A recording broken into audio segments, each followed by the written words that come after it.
बिस्मिल्लाहिर्रहमानिर्रहीम। अस्सलाम वालेकुम। कैसे हैं आप सब? उम्मीद है कि बिल्कुल खैरियत के साथ होंगे। आज की recipe Eid special plus weekend special है और रेसिपी है चांप यखनी पुलाव की। रेसिपी का आगाज़ करते हैं। उससे पहले अगर आपने अभी तक मेरे चैनल को सब्सक्राइब नहीं किया है तो चैनल को सब्सक्राइब कर लीजिए और बेल बटन को प्रेस कर लीजिए ताकि हर नई आने वाली वीडियो का अलर्ट सबसे पहले आपको मिल सके। आधा किलो बकरे की चांपें ली हैं। इसमें डालेंगे एक तेज़पत्ता, नमक हस्बे ज़रूरत, साबुत ज़ीरा, लौंग, काली मिर्चें, दालचीनी, बड़ी इलायची और बादियान का फूल। एक छोटा प्याज स्लाइसिस में कटा हुआ इसमें डाल देंगे। एक खाने का चम्मच लहसुन अदरक का पेस्ट डालना है और इन चांपों को इसके पानी में ही थोड़ी देर पकने देंगे, 3-4 मिनट। इससे इनकी स्मेल ख़त्म हो जाएगी।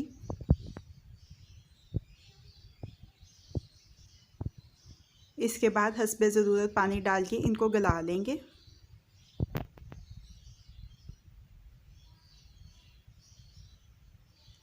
चांपें गल चुकी हैं। अब चांपों को अलग कर लेंगे और यखनी को अलहदा छान लेंगे।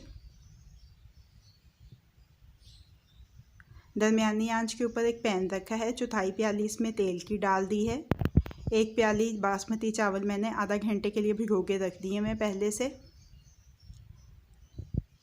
एक प्याज दरमियाने साइज़ का स्लाइसिस में कटा हुआ इसमें डाला है और इस प्याज को सुनहरा फ्राई कर लेंगे। भुना और कुटा हुआ ज़ीरा और धनिया एक खाने का चम्मच, काली मिर्च कुटी हुई और लाल मिर्च चौथाई चाय का चम्मच डाला है। उसके बाद इसमें चांपें डाल दी हैं। साथ ही इसमें टमाटर, सब्ज़ मिर्चें और अदरक डाल दिया है। अब इसको थोड़ी देर ढक्कन लगा के चांपों को भून लेंगे। अगर कोई हड्डियां बीच में से निकल रही हैं तो उनको निकाल देंगे, वरना वो खाते हुए बुरी लगेंगी। चांपें भून जाए तो इसमें यखनी डाल देंगे और साथ ही भीगे हुए चावल शामिल कर देंगे। पानी खुश्क होने लगेगा तो इसको 15 से 20 मिनट का दम देंगे। 20 मिनट के दम के बाद हमारा चांप यखनी पुलाव तैयार हो गया है।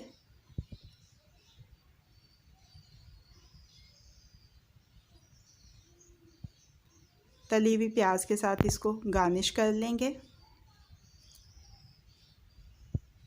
चांप यखनी पुलाव अब रेडी टू सर्व है। कैसी लगी आपको आज की रेसिपी? फीडबैक ज़रूर दीजिएगा। अगर आपको मेरी रेसिपी पसंद आई है तो इसको लाइक और शेयर भी कीजिएगा।